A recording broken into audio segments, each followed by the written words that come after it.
Hi, 1 Hour Smart Home here, and today we're going to show you how to use your Nest Doorbell Wired and the features of the Nest Doorbell Wired. This doorbell was launched in the fall of 2022 and is the second generation wired version. So let's get started.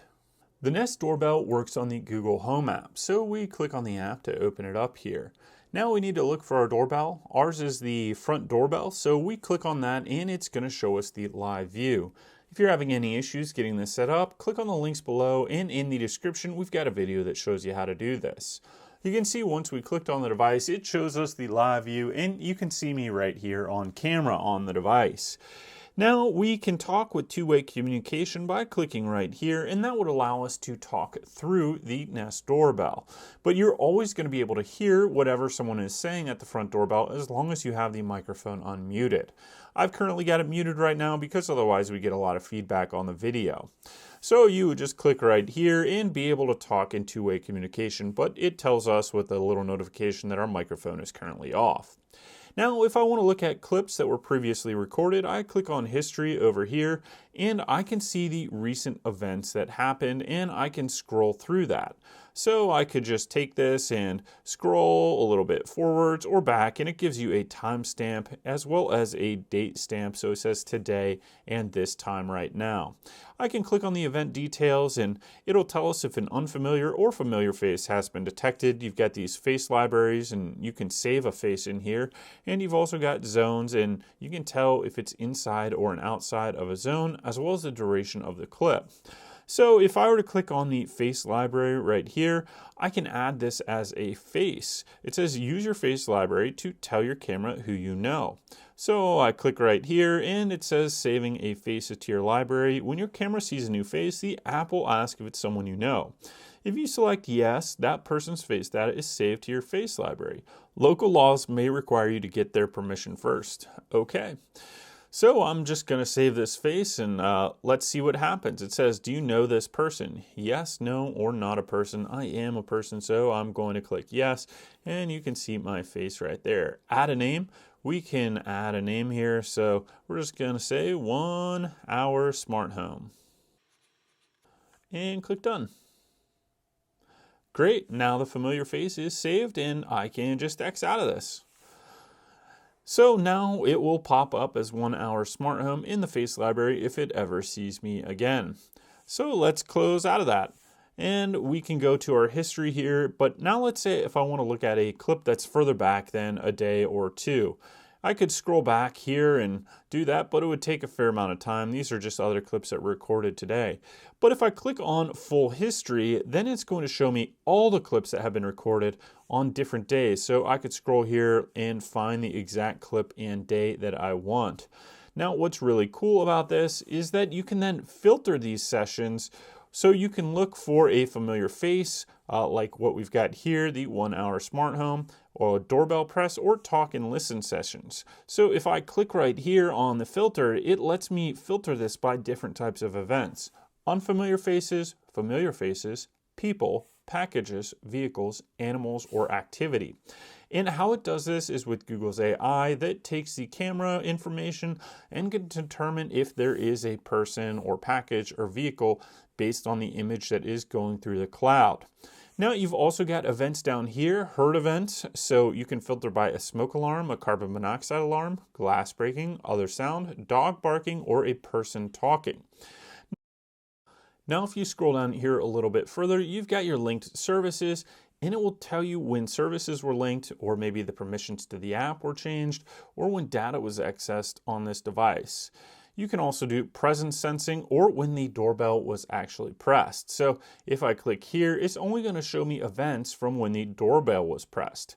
Now, if you have multiple cameras, you can use both of these at the same time. So I could have all the clips for both cameras pop up, or I could have it just for the doorbell in question, which is our front yard doorbell that we want to look at right here. And if I know a specific date, I can click right here and choose exactly what date that I want to have that. So I could do November 1st to November 16th, and then I can click OK. but we're just going to reset that filter and cancel. So you can see being able to filter down the history and identify any one of these events or sounds is really easy to sort through a lot of video clips, and that is one of the things that I really like about the Nest Doorbell Wired. All you would do, once you've got whatever you want here, you then click show results, and it's going to show you those clips that have the exact filter you're looking for. So then I could click on this, and then I could review that exact event. It just takes a moment for it to load up here, and then I can pause or go to the next clip if I want. I just click here to pause, and then I can click here, and it's going to skip forward in that event, and you can see a little bit more footage there. Now, if I want to go back, let's just click on our live view, because that's kind of the home screen of this whole thing. And here we are at the live view, and if I want to click on some more features, I just click down here on more. And what you can do here is turn the camera completely off if you want, so no longer will you have any streaming footage. So if you had an event that you wanted to have the camera off for and wanted some privacy, you can turn it completely off, and then you can turn it back on. Just click right there. Now, you've also got these two items down here. You've got quiet time, which allows you to snooze that chime and visitor announcements. So you can do this for a couple hours. Maybe you're taking a nap, or you've got a dog that doesn't like the doorbell pressed, or you've got a baby and you don't want to wake them up. You could set this for 3 hours there if you wanted to. I'm just going to click end quiet time and then go back in there. Now you've got another item here, quick responses, and let's say in your meeting and you get a notification on your phone that your doorbell saw something, you could just click, you can just leave it. There. You can just leave it. Thanks. And then it's going to have that quick response right through the doorbell without you ever needing to pick up that event. Or you could just say, just a sec. We'll be right there. So it's pretty neat that you've got those quick responses. And then let's go back to our live view screen. Now, another neat feature of the live view is that I can zoom in and get a better look at anything I want there. So you can see we've got some chargers plugged into an outlet over there, and I could zoom in on anything over here. We've got our lampshade there. You can look and see what's inside of it, or let's look out the window there. And then you can just zoom back out, and it's going to give you that full view, and I'm still right here. Now, if we want more settings, we click up here in the gear icon, and that's going to give us pretty much all the settings available for this device. Here we are in our settings menu with a whole bunch of different options. The device information is your MAC address and serial number and Wi-Fi information primarily, so I can't click on that one and show you. However, we can click on notifications down here, and then we can choose if we want to have push notifications on or off. I, in general, like to leave those on. You also have an option to only get notifications when you're away from your house, so if you want to get bogged down by more notifications than needed, you could click this on and only get those notifications when you're away from your home. However, I like to get as many notifications as possible, so I just leave it on. But if you were on a busy street or always had people walking by while you were home, maybe you don't want to have that on at all. Now we've got some different options here. We can be notified when people arrive, or when packages arrive, animals arrive, vehicles, or motion are detected on the Nest Doorbell Wired. You can turn them all on, or you can turn them all off. But it is nice that you have that ability to customize what notifications you want to get. So let's click back again. Now you've got your events right here, so let's click on that. We can click right here and then look at our events. Now, what this does is allow us to choose activity zones, as well as customize some of our notifications and the familiar face detection. So let's click on Add a Zone right here. Now this is going to allow us to create zones to filter different types of activities, or filter motion, or identify certain places where we want to be notified when someone's in front of it. So for instance, let's say you had a porch and you only want to be notified when someone's on your porch. You could customize this activity zone so that it only catches that location and motion in front of your porch. So let's just pretend this little pink box here is my porch. Once I've set up that motion zone, I'm going to click check mark up here, and that's going to save that zone. Now I have more ability to filter exactly what I want to be notified of, as well as a specific event history in this zone. So I can be notified of people, different notifications, packages, and then I can click on animals, dogs, or pets. So let's say I created this zone and I didn't want to be notified when someone drove by in a car out on the street past my zone. I would just leave the vehicles off, but I'd still be notified if packages arrived, if people arrived, and or if animals were seen. And then I can even choose motion if I want. So we're going to click back here because we've set this zone up now, and that's going to take us back to our event screen. Now I've already created one zone, but I can create another zone if I wanted. I would just click here, add a zone, and then I can create a new box for that, and then I can customize that to exactly what I want to be notified to in that particular zone. So here's our zone 2, and let's say it just is going to extend right where I am while I'm on camera here. I just click right down like this, and now we've got our zone there. I'm going to click plus or check mark there, and that's going to save our zone. Now our second zone has been created. You can see it right here. I could name this a different zone. I can also change the color, but let's say I only want to be notified in this zone when dogs show up or cats. I could click that right there, and then it's only going to be notifying me when some dog or cat goes in that zone right there. So it's really neat that you can customize this and choose what you want to be notified of, as well as it'll tell you what zone it is in. And then it also lets you filter those events by zone if you want to. So let's go back here. Now we can see our two zones. We've got zone 2 here in the blue, zone 1 in the purple or pink there. And then you can choose exactly what you want to do here. So you just click on that zone here, either 1 or 2, and then you could modify that to exactly what you want. Outside the zone, you'll get event history, people, packages, animals, vehicle, and motions. And then you still have familiar face detection here. Now, if I needed to make any changes to my familiar face detection, I would click in here on manage, and then I pop up right here as one saved face. But you could certainly, if you had other faces in here, change those around and save those, as well as edit what you want them to appear on any of these cameras. So let's go back again.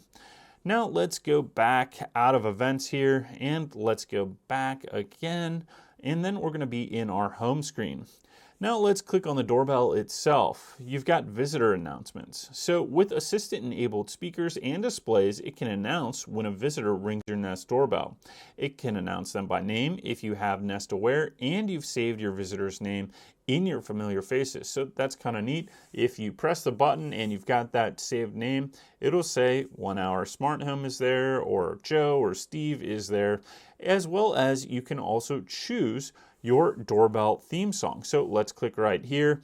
I've just got the ding dong, but you've got all kinds of different stuff in here. You can do the Thanksgiving gobble if you want, but you can choose any one of these for your doorbell. So if you want to get a gobble instead of a chime, you can do that as well. Now down below, it gives us the option to have our indoor chime ring when the button is pressed. I'm going to turn that off because my dog doesn't really like the indoor chime, but if you want it on, you can turn that on, just slide that lever over. But you will always be notified on the phone if you have it set up with a push notification if someone's at the doorbell and or if motion is detected. Now let's go back again here, and we've got our video and audio options here. Video quality, you can choose what you want here between max or high video quality. Currently, we've got 30-day video event history, and with the Nest wired doorbell, there are 3 different tiers or options of video recording. So for free, you're going to get 3 hours of video event history that you can sort through and filter through. For $6 a month, you're going to get 30-day video event history, but it will only be video event history. It will not be a 24/7 recording. So you'll get history whenever motion is detected on your camera, and you'll have that recorded for up to 30 days. Now, if you pay $12 a month for Nest Aware, their highest paid plan, you'll get 60 days of video recording, but it will be a full 24/7 time-lapse video recording. So regardless that there's an event or motion detected, the camera is always detecting at that $12 a month, and it will be a full 24/7 time-lapse footage that you can go through and watch whenever you want for 60 days. Now you can change your video quality from high to max if you want. I'm going to leave mine on max because I do have good internet, so I haven't had any issues with bandwidth there. Then you've also got night vision. You can have it so it'll automatically turn on when there's not enough light. You can have it off, or you can have it always on. If you've got a light over your Nest doorbell, you might want to play with this. In general, I leave mine to auto, but you could turn it off if you've got a light over the doorbell that provides sufficient light so that the day vision still works even at night. You've got the status light brightness. So on the front of the Nest doorbell, you do have a green status light that lets you know when the camera is recording. I like to leave this in auto or high, and that's just so that people know it's there and it is recording, which I think is a good deterrent to let people know they're being recorded. Now let's go back here, and all we've got left here is our audio, and we had the microphone off, but let's turn it on now. I had that off because otherwise I would get too much feedback recording this video. Now you can have your audio recording on or off, you can mute that microphone, and then you can also change that camera volume. So just test this out and see what works best for you. I like to have it on high. It seems like that is the best setting so that you get clear audio in two-way communication. Now let's click back, and actually I'm going to have to turn that microphone back off because if we go to live view and I'm talking, it will cut us out. So let's go back here and we can see our live view once again. You can see me on the camera. Now we've got a few final settings to play around with here from the home screen. If we click up here on that three dots, it's going to allow us some quick actions. We could turn off the camera if we wanted. We could look at our full history. You can get help or feedback or just X out of this. So I could turn off my camera. Now it's completely off. Just a quick action there. But let's go to our full history if we wanted, and you can just shoot and see exactly what's going on. We've got our different events here now. Motion, person, motion, 1 hour smart home detected, and I can click back there. So let's go back to the doorbell on, and then let's turn that back on so that we can see exactly what's going here on the live view. So that's pretty much all the settings we've got for our Nest doorbell wired. Thank you for watching this video on how to use your Nest doorbell wired. Please give us that thumbs up, subscribe, and click any of the links below if you want to support us. Thank you, and we'll see you next time.